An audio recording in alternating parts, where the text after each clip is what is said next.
Merci beaucoup pour la parole accordée. C'est Joseph Foucayo-Kolokondo, assistant. Et je n'ai pas de questions à poser. Comme c'est une journée scientifique, nous sommes en train de réfléchir sur la question clé de notre pays, qui est la modification pour les uns, la révision pour les autres, le changement constitutionnel pour les autres. C'est une question très importante. Merci à la jeunesse de l'IDPS qui n'a pas voulu passer aux médias pour nous faire gober des choses, mais là, quand même, voulu qu'on réfléchisse ensemble. Je vais revenir, malheureusement, que mon collègue est parti sur quelques articles qu'il a eu à interpréter mal. Et je crois qu'on est des scientifiques. Nous sommes avec des étudiants ici, avec des jeunes, et nous ne pouvons pas les faire gober des choses. Il a parlé de la RDC, la discussion qui parlait de céder une partie de notre terre, et ça est gérée par les intellectuels, les gens qui aiment ces pays. La disposition est là. La République démocratique du Congo peut conclure des traités ou des accords. La Chambre des sages a regardé, c'est une question qui va vraiment mettre du feu en RDC. Et le Sénat a décidé que cette loi soit mise hors état de nuire. Moi, je crois que l'existence du Sénat est très importante. Même si aujourd'hui, on parle du caractère budgétivore de ces institutions, je ne crois pas que l'argent que le Sénat est en train de consommer, si on supprimait le Sénat, cet argent va bénéficier à la population. Non, peut-être que ça va être détourné parce qu'on est détourné que des millions. Je vais chuter maintenant sur la question d'aujourd'hui, la question de la Constitution. Revenir à 11 provinces, oui, pour promouvoir la cohésion nationale, mais ici même à l'Équateur, à l'époque quand on était ensemble, on ne parlait que des nordistes et des sudistes. Bateau nord, bateau sud.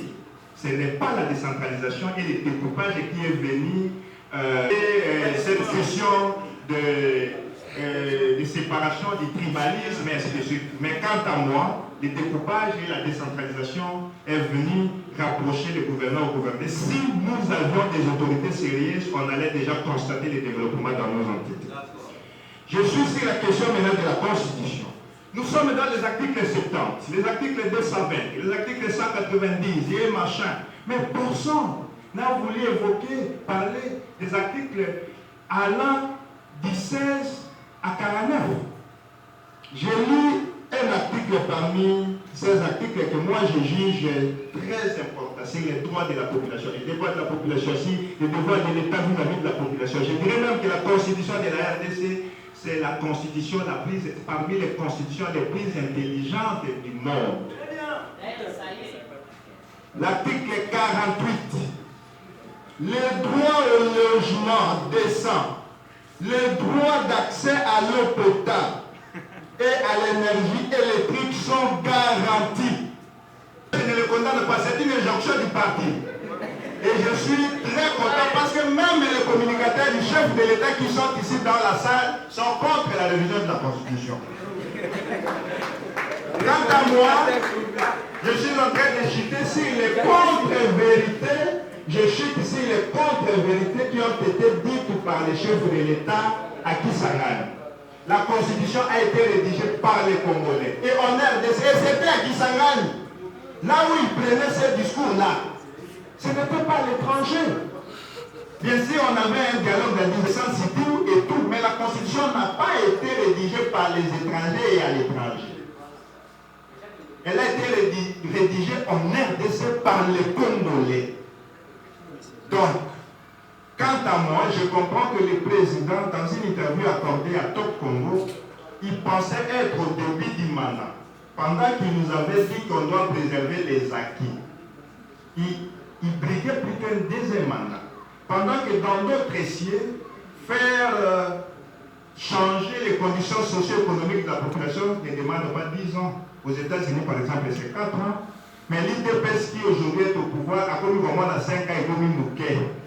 C'est ça que le président est en train de faire tout pour chercher un autre mandat. Qu'on ne se voile pas les faces. On ne veut rien changer sauf le nombre de mandats ici. C'est pourquoi les amis ne parlent que du référendum. J'ai aimé l'intervention de l'ami ici. La révision constitutionnelle ne demande pas forcément les référendums. On ne peut solliciter les référendums que quand on veut toucher aux articles verrouillés de la Constitution. Et ces articles verrouillés parlent du nombre de mandats et de quoi. Quant à nous, vous connaissez déjà notre position.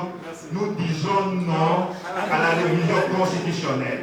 Nous sommes venus participer à une activité scientifique et politique organisée par les amis de l'IDPS pour nous prêcher la révision constitutionnelle. Préparez-vous, nous allons vous inviter pour organiser notre activité pour dire non, pour prêcher la non-révision constitutionnelle.